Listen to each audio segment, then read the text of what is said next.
Good morning, respected Dr. Chitra. This is Herophilus. Our topic is somites. So somites are basically the divisions of an embryo. Somites are bilateral blocks which are present along the head to tail axis of an embryo. Somites are formed from Pratyaksha mesoderm on either side of the neural tube. This is somatogenesis. There are some undifferentiated cells and irregularly shaped cells in the paraxial mesoderm known as somatomeres.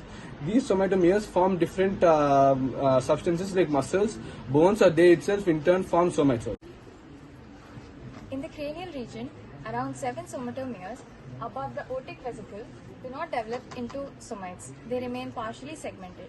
They, along with the precaudal plate and neural crest cells, form the head mesoderm.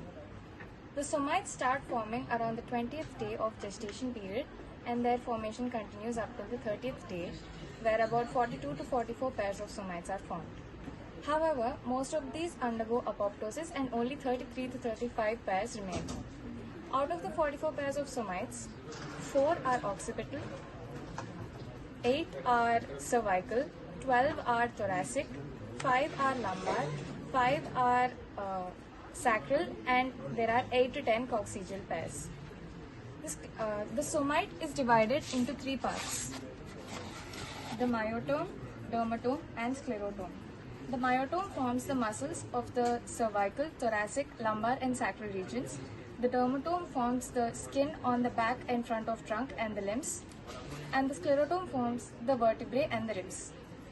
The dermatome and myotome are often not differentiable in the somite, hence together they are called dermomyotome.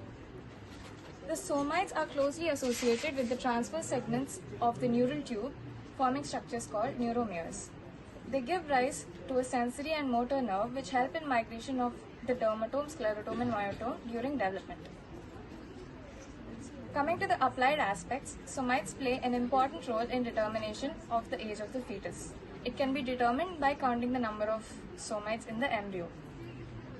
Since somatogenesis is an important part of development of the body plan of vertebrates, improper somatogenesis can lead to congenital vertebral defects and kidney problems, because part of the paraxial mesoderm that forms the somites also form the mesonephrons. Thank you.